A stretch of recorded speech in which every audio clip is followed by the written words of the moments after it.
Good morrow, fair fellows, and welcome back to Scribble and Stitch. Firstly, I want to apologise for how long it's been between videos. It's definitely because uni started and I got busy and not because I've been playing so much Red Dead Redemption 2. Yeah, you're alright, girl. So, despite the fact that I spent all of my previous video talking about the ridiculous amount of projects I have ongoing at the moment, in this video I'm going to be starting a new project. So why don't we jump right into the video and I will talk you through what I'm doing.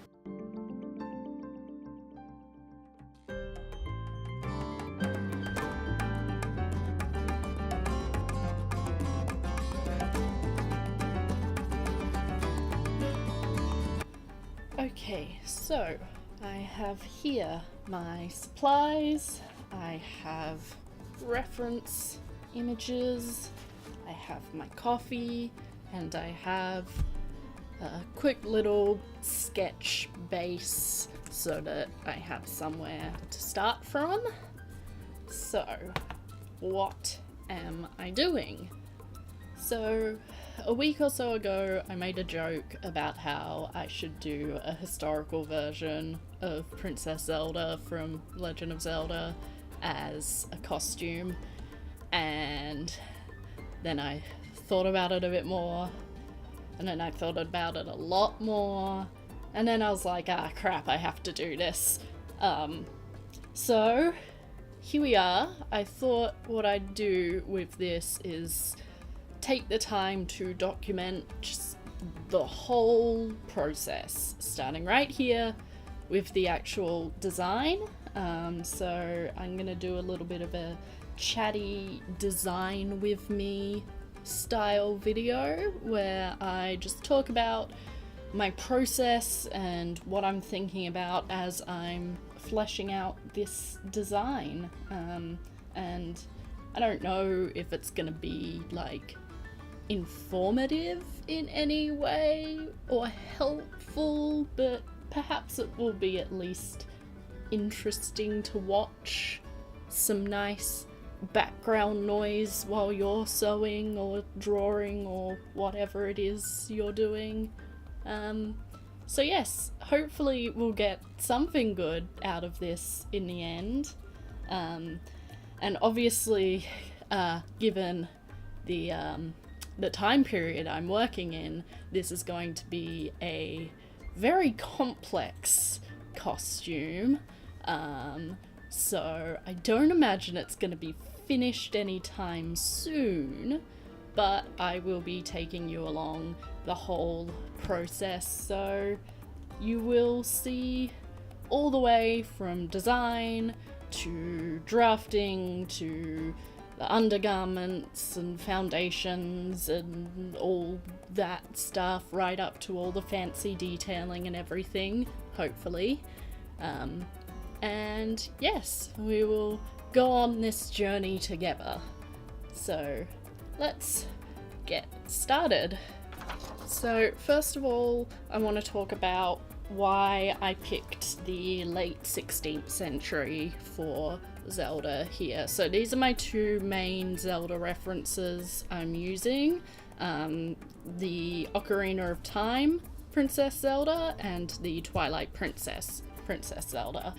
These are the Zeldas I think of when I think Princess Zelda. So these are the main designs I'll be drawing reference from.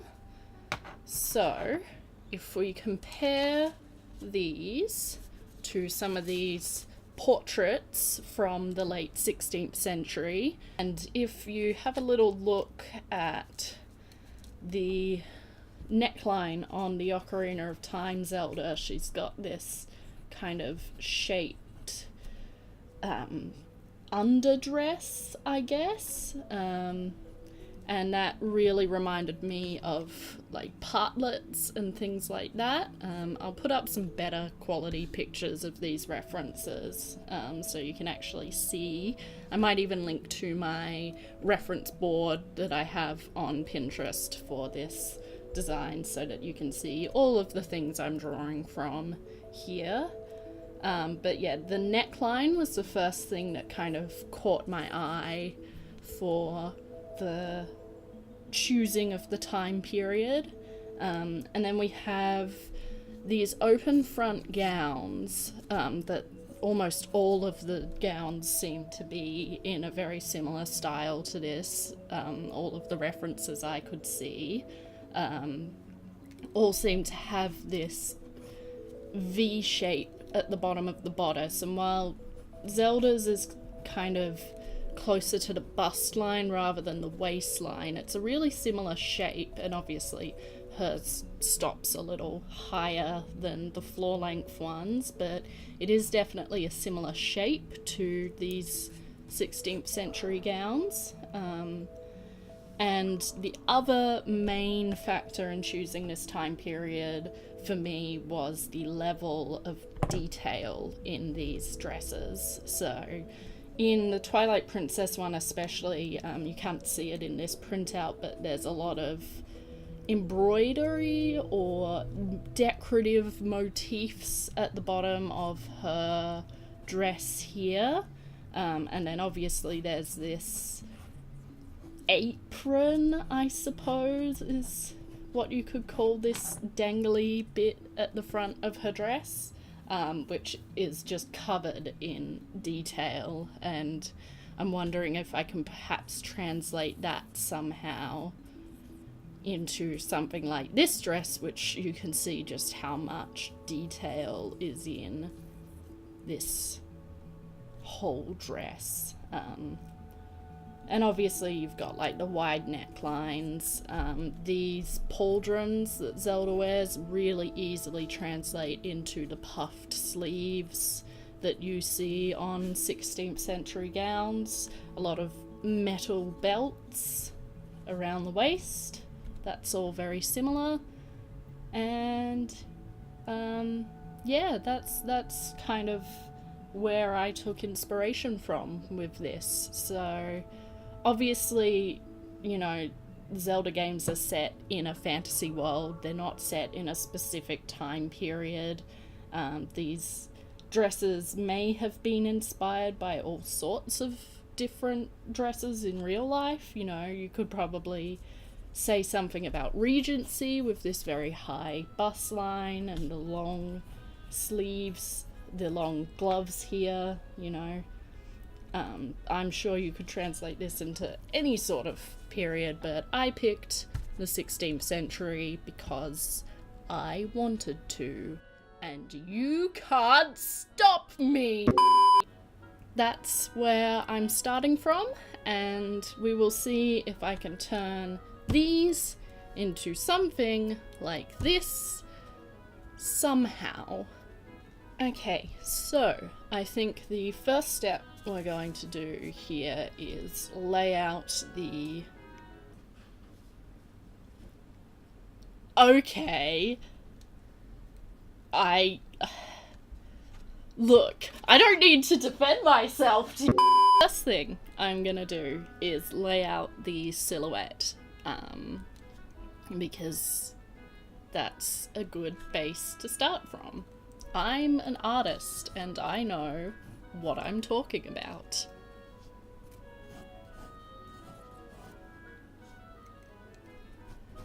Okay, and I chose this pose because like 90% of the portraits have this pose of like one arm slightly in front with the other one held out, resting on a table or something. I don't know why, but I guess it was the thing to do in those times, so...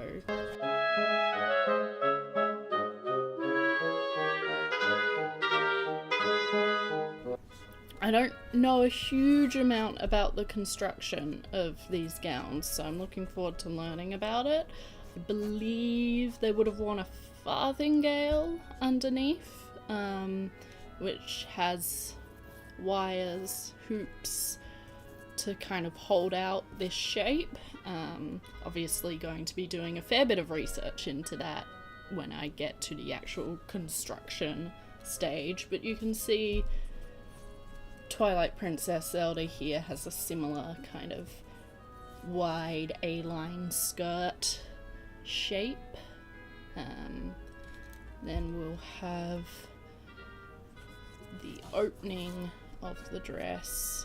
I'm going to move it down to the to the waistline to match the historical dresses. I don't know if we're going to do the long part in purple or the white. The historical ones all seem to be, you know, the same colour with the overdress and then a different colour of the petticoat farthingale underdress item. So yes, that's something I will decide as I go.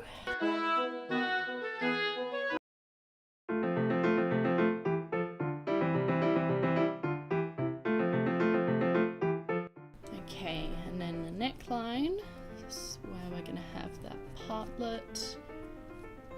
It's probably going to tie here, or perhaps clasp with something fancy, since she is royalty. So we'll have that. I really like these kind of smocked, can't quite see that, the partlets with the smocking and beading. It's very pretty, so I'm probably going to do that. And then we'll have the full length sleeves. Zelda's sleeves are non-existent, but she has these long gloves, which we can translate into these long sleeves, which is what seems to be the case on all this portraiture, is full-length sleeves with a bit of detailing at the cuff. So we will have that. Now it looks like these either, for the closure, either have some sort of hidden front closure or close at the back, because there's no obvious sign of lacing or anything in these portraits, but a lot of them do seem to have a center front seam here. So we'll put that seam there, and I'll just have to investigate what sort of closures we have in that period. I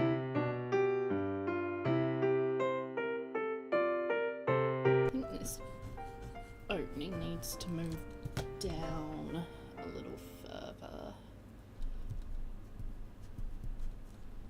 because the bodice kind of points and then inverts and opens, so we might do that. That looks a bit better already. I am gonna do the long elf ears because I love them, and I made a pair for Halloween that are bad, but I also only made those in like a day. So I have theories of how to make them better. Okay, what are we gonna do about these sleeves?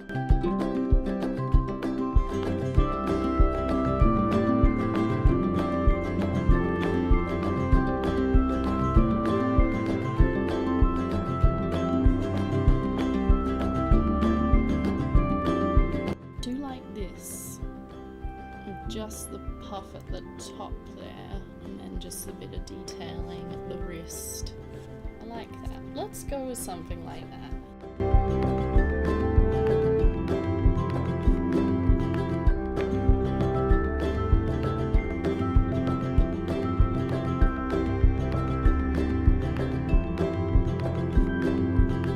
Okay, progress.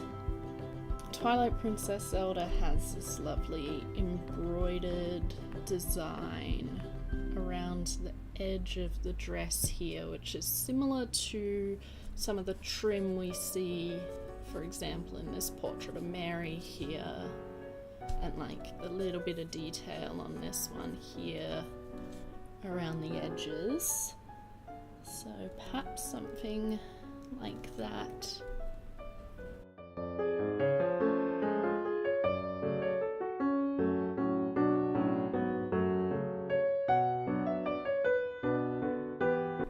So let's just tidy this up a touch so we can have a bit more of a clear idea where we're at.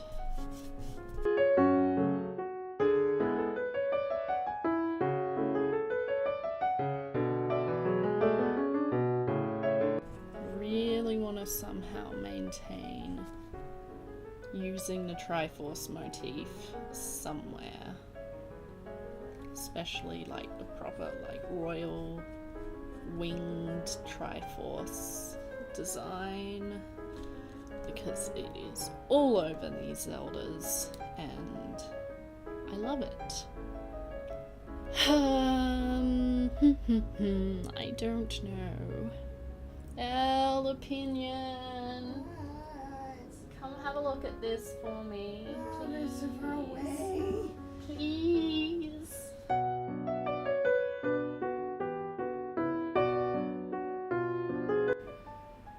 Pick your base colour, make yourself a Triforce stamp, and stamp your fabric. You're smart. Genius. Alright. Problem solved. So, I think I'll just put like some Triforces on here for now and decide on the exact pattern when we get a little closer to, you know, actually making this in 20 years or however long it takes.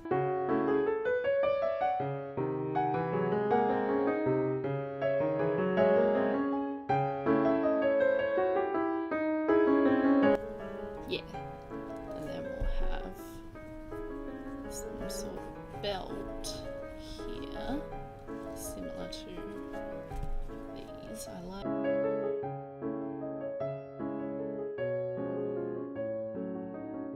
This is definitely getting somewhere. I'll obviously want like some neck jewelry and extravagance up there. Should probably give her a face as well, you know, that might be nice. Just for the sake of my sanity.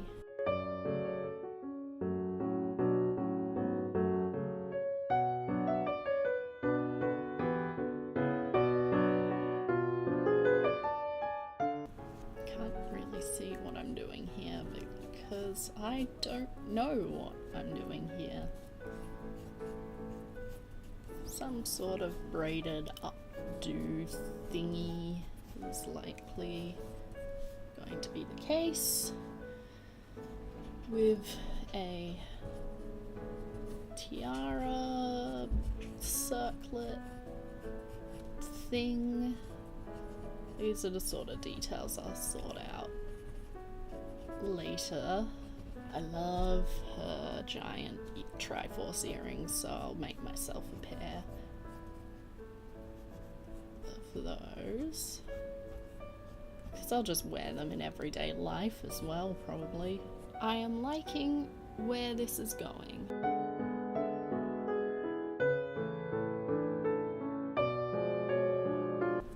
I'm just going to keep this line work light, rough, sketchy. This is just a concept after all, doesn't need to be perfect. So I will probably speed all this up for you and come back to you once this is done, and we'll start thinking about colours.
lines are done.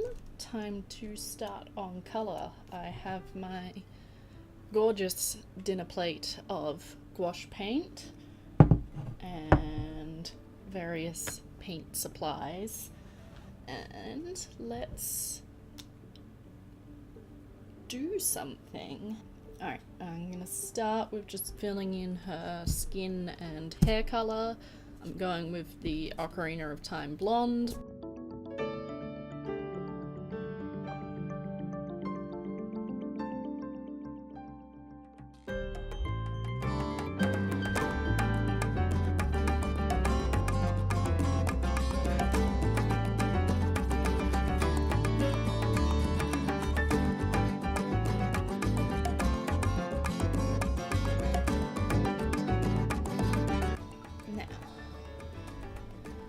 Partlet is going to be sheer, so let's put down a very light bit of that skin colour. And let's pop that on that little floof at the bottom of the sleeve.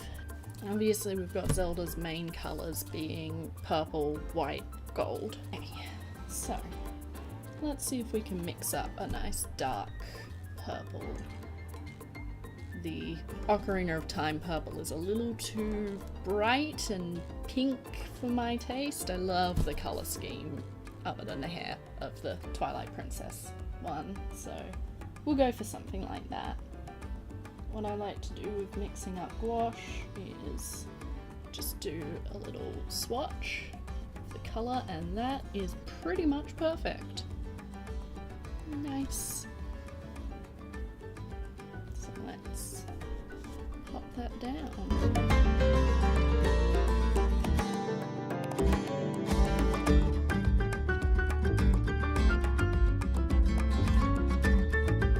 Okay, now decision time. Are we gonna make this whole overskirt purple? I think we are. And just have the underskirt be white. Mostly because I really love that purple colour.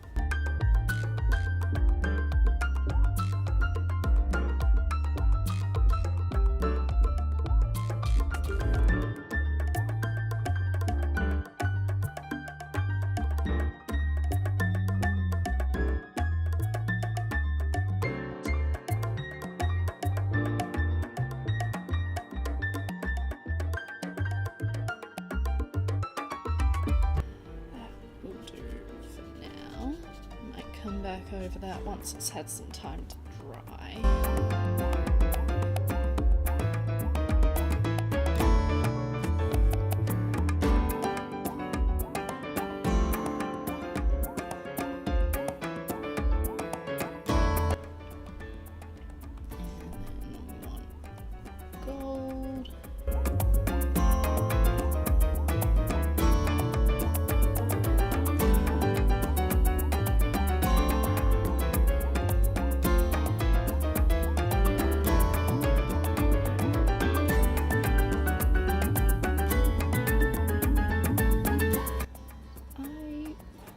Like that, if I do say so myself. I'm thinking with the crown, she's got this lovely sapphire looking gem. Ocarina of Time has a red one, but she does have blue eyes, and that's the only blue in the design at the moment, so I might, for now, say we'll go with a sapphire. So there you have it, my very ambitious but very exciting latest endeavour. So like I said, this is probably going to be a pretty long-term project, but I'm looking forward to going through all of the bits and pieces and building something from the ground up and seeing where this journey takes us. I bought myself a little present and I'm very excited to be using it for a couple of items in this project, and the first bit of the actual making of this costume will be for the bodies, as I already have the smock as part of my medieval costume that I'm working on. I'm working on it. I have so many projects. Oh boy. But yes, the bodies for this costume are in the very early mock-up stages, and I'm looking forward to continuing that process and piecing it all together. So I hope you guys will join me in this adventure or others that come up over the course of however long this takes. And I will see you guys next time. Bye. If you finish it in the next 100 years, it'll be ready for the next game. Yeah, that's great!